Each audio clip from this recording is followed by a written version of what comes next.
Selamat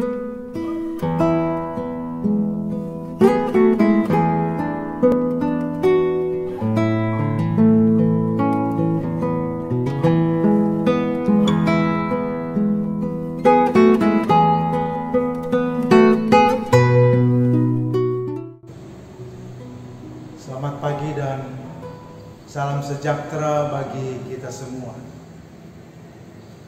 Selamat berjumpa, walaupun hanya melalui rekaman video ini. Kita siapkan hati untuk mendengar firman Tuhan yang akan kita renungkan di ibadah Minggu pagi.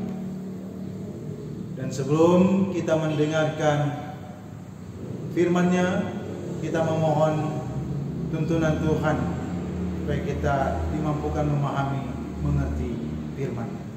Mari siapkan hati menghampiri Tuhan untuk berdoa. Kita berdoa.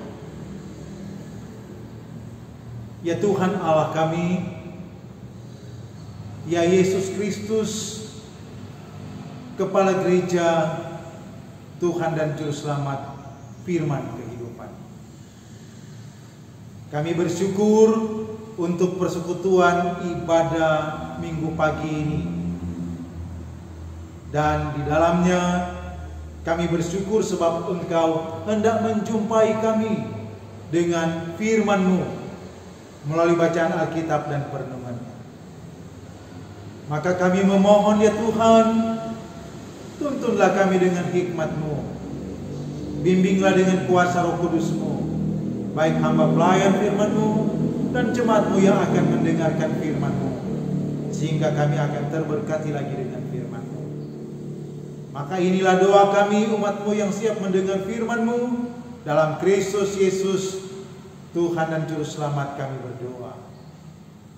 Amin.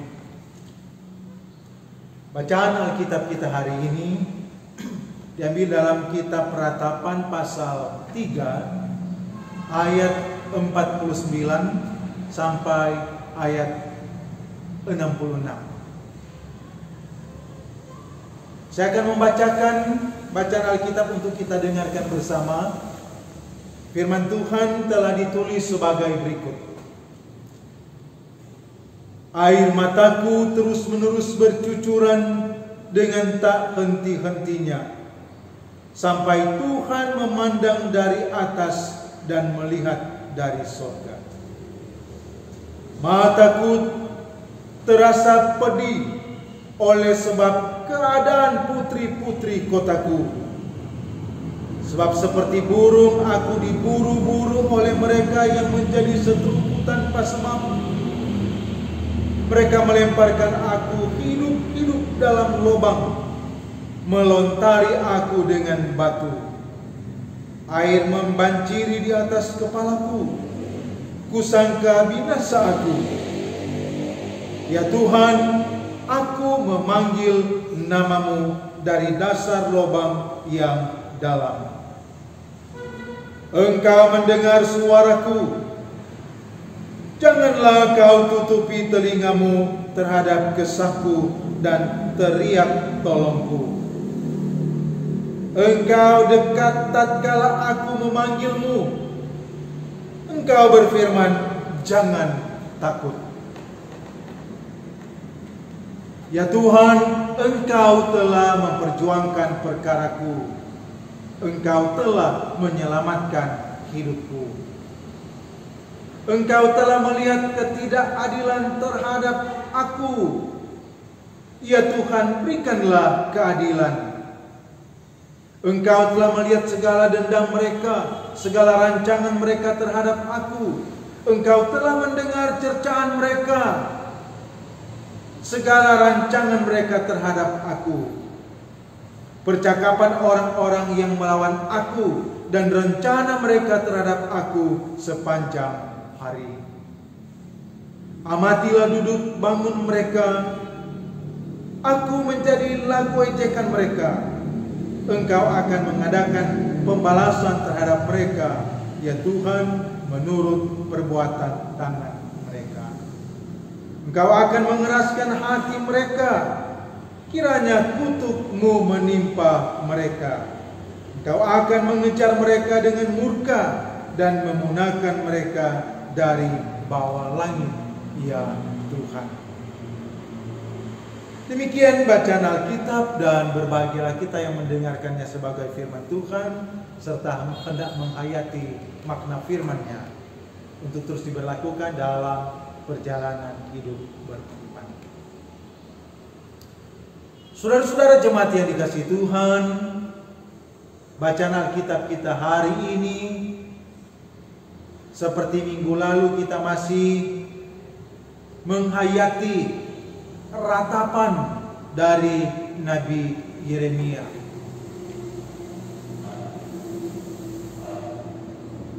Nabi Yeremia adalah nabi yang dipakai luar biasa oleh Tuhan untuk mengingat-ingatkan umat Tuhan, orang Israel, agar mereka bertobat. Sebab mereka tidak lagi taat kepada Tuhan. Dan apabila mereka tetap tegar tengkuk, tetap keras kepala, tidak bertobat, maka Yeremia pun menubuatkan akan terjadi sesuatu yang sangat menyakitkan, di mana kota kebanggaan mereka, Yerusalem, akan diluluhlantakkan, akan dihancurkan oleh Tuhan dengan caranya, tentunya termasuk baik Allah di dalamnya, pusat penyembahan, pusat peribadatan, tak akan luput dari serangan musuh. Itu yang diingatkan oleh Nabi Tuhan ini bagi umat Israel. Tetapi saudara-saudara, seperti yang kita ketahui bersama, bangsa Israel bukannya meresponi positif dan kembali berlaku setia dan taat kepada Tuhan.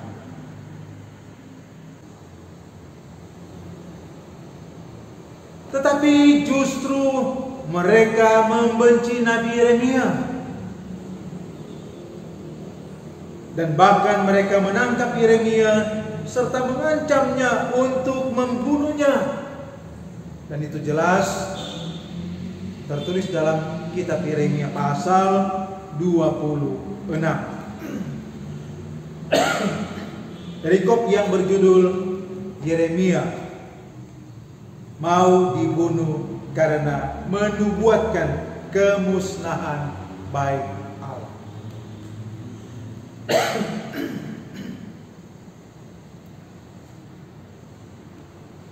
Saudara-saudara jemaat yang dikasihi Tuhan, atas ancaman yang dialami, tetapi juga atas realita tentang kebenaran nubuatnya soal kemusnahan bait suci dan kehancuran Yerusalem, dan umat Tuhan menjadi tawanan dari kerajaan Babel. Menyaksikan realita yang demikian itu, maka Yeremia menaikkan doa. Dia menyampaikan permohonan, seruannya kepada Tuhan, seperti yang kita baca dalam pasal 3 ayat 49 sampai 66 tadi. Ia meratapi apa yang dialaminya, penderitaan yang dijalaninya, tetapi juga ia meratapi pergumulan penderitaan bangsa Israel itu sendiri.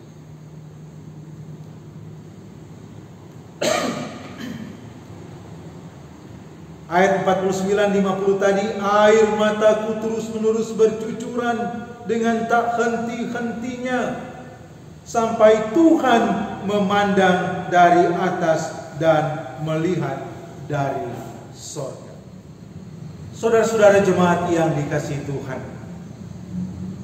demikian juga ayat 55 sampai ayatnya yang ke-61.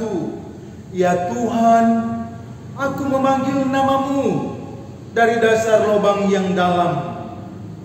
Engkau mendengar suaraku. Janganlah kau tutupi telingamu terhadap kesahku dan teriak tolongku. Engkau dekat tatkala aku memanggilmu.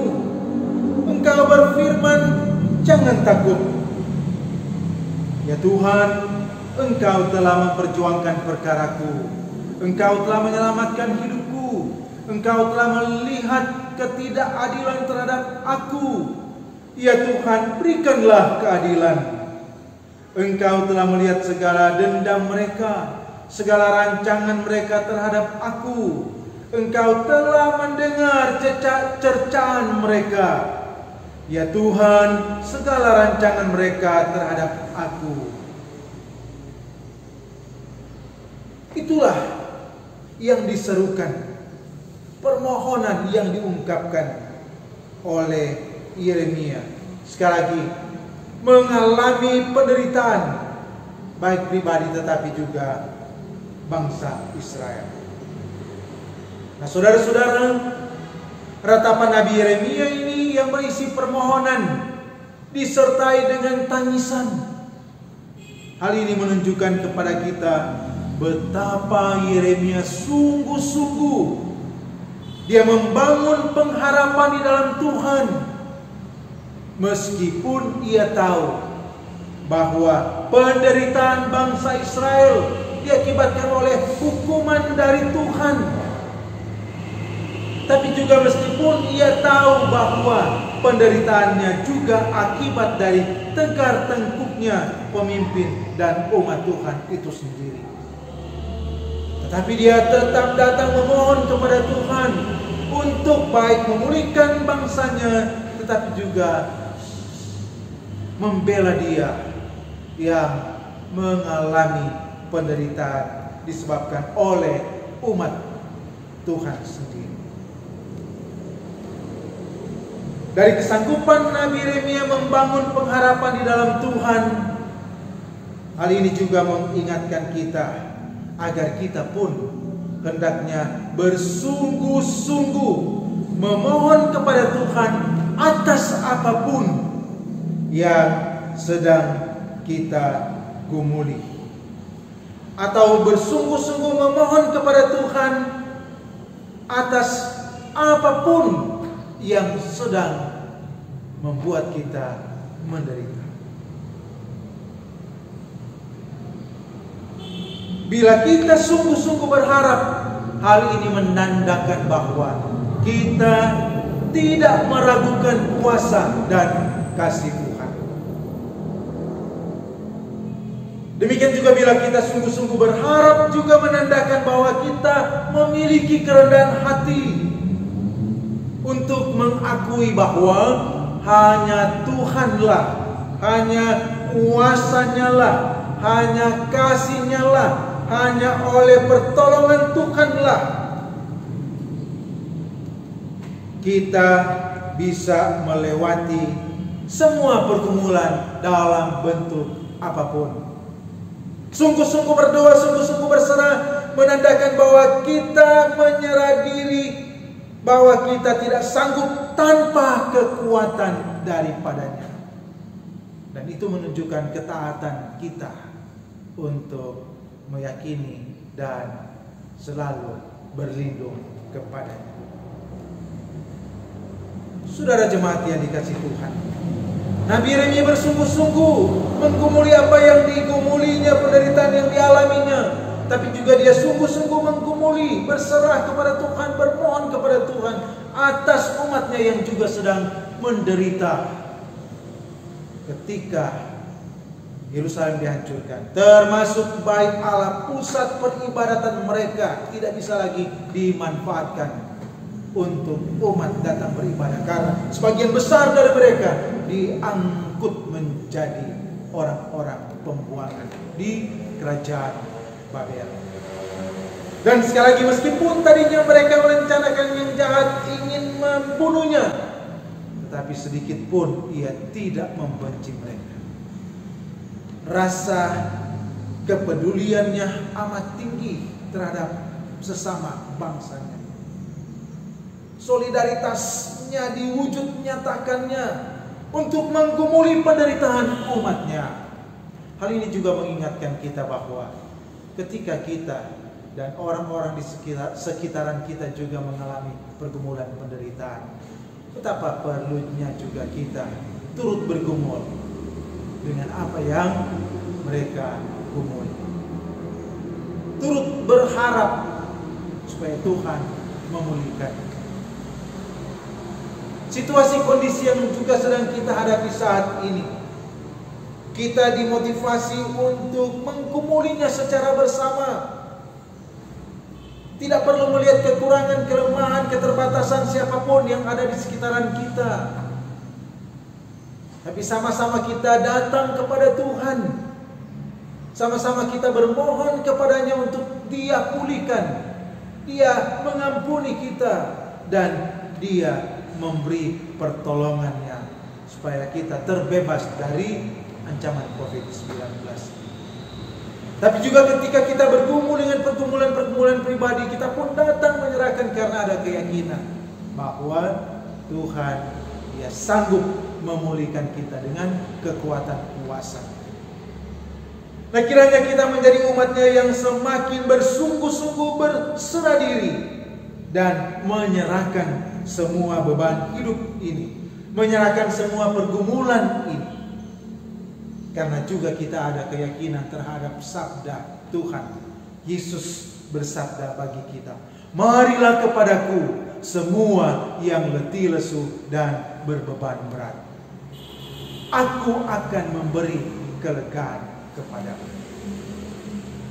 Maka penghayatan firman ini yang mengingatkan kita bagaimana kita harus sungguh-sungguh membangun pengharapan di dalam Tuhan.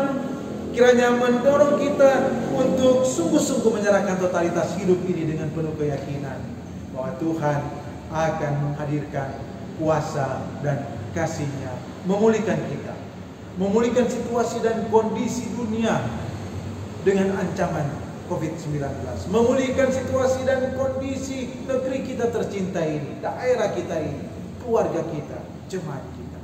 Tuhan memberkati kita yang mendengar dan meyakini dan melakukan firman-Nya. Amin. Mari kita berdoa. Terpujilah Engkau ya Tuhan Allah kami yang telah memberkati kami dengan firman. Meskipun disampaikan dengan penuh keterbatasan oleh hamba yang sangat terbatas, tetapi kiranya Roh Kudus memeteraikan firman-Mu. Makna di balik bacaan ini akan menguatkan kami, memotivasi kami untuk lebih sungguh-sungguh lagi berserah diri kepada Tuhan. Mampukan kami meyakini kebenaran firman-Mu, dan Roh Kudus memampukan juga kami dapat melakukannya dalam perjalanan hidup beriman setiap hari. Diberkatilah kami sekalian, pribadi masing-masing dan keluarga masing-masing. Diberkatilah persekutuan jemaat UKGP Rias Amurang secara khusus setiap waktu. Inilah kami yang bersyukur atas firman-Mu. Dalam nama Tuhan Yesus firman kehidupan kami berdoa. Amin. Terpujilah nama Tuhan.